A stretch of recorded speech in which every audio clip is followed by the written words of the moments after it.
Hello again, everybody. My name's Tom, and welcome back to another episode of the Dusty Builder.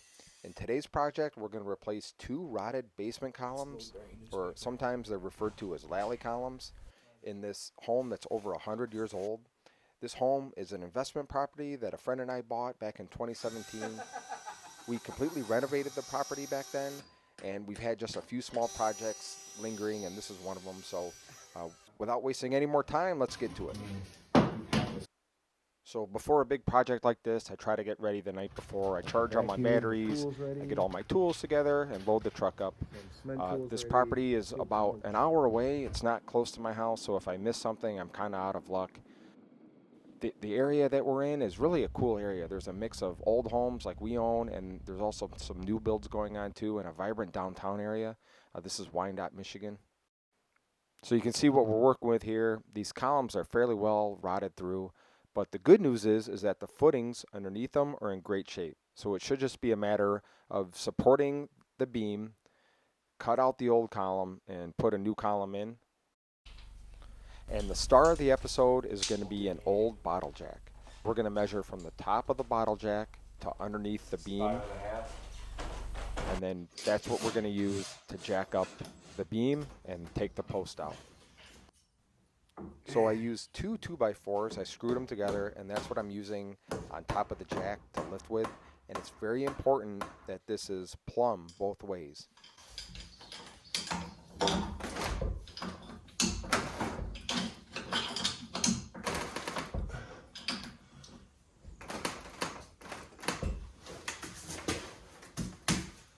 Oh.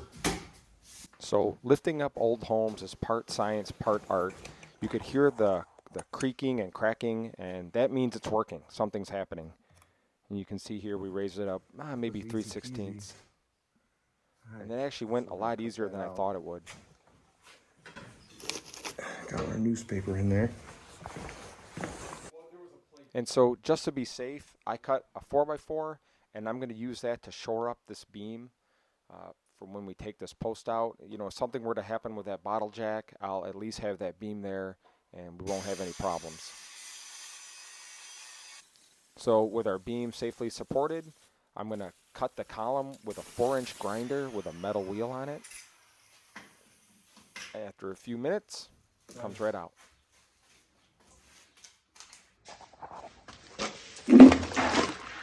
That's pretty soft.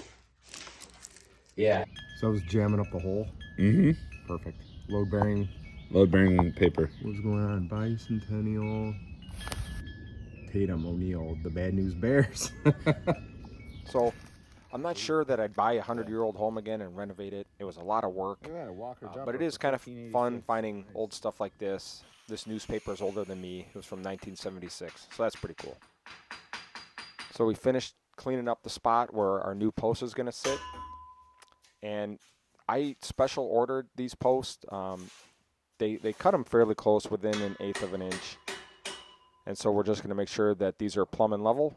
And if they were a little bit short, they sell you these little shims, these metal shims, and these are perfectly acceptable to use.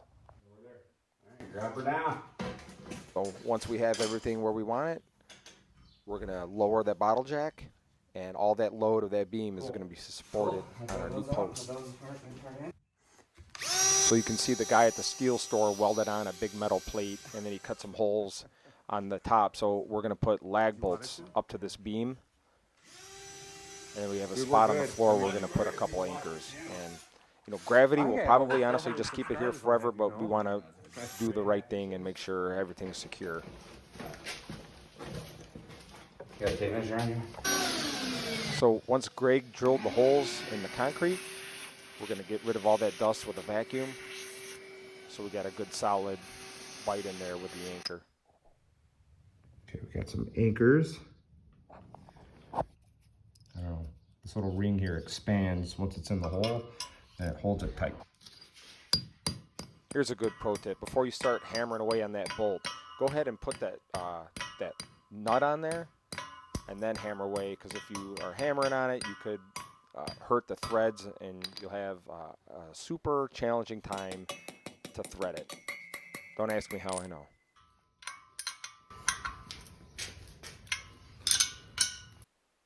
So for our next post that we're going to replace, it's going to be just like the other one. We're going to make sure everything's plumb. This one's a little bit different though. This one was under a significant amount of load. The jack was almost not strong enough to lift it, and there's another load-bearing wall above this beam. Okay. That other column was just supporting floor joists, so this one's supporting a whole lot more weight. So my old jack was almost not strong enough.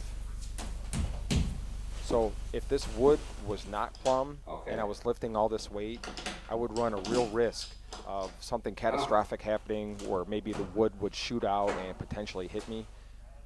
So that's why it's important that before you start lifting a bunch of weight, you make sure everything's nice and plumb and level.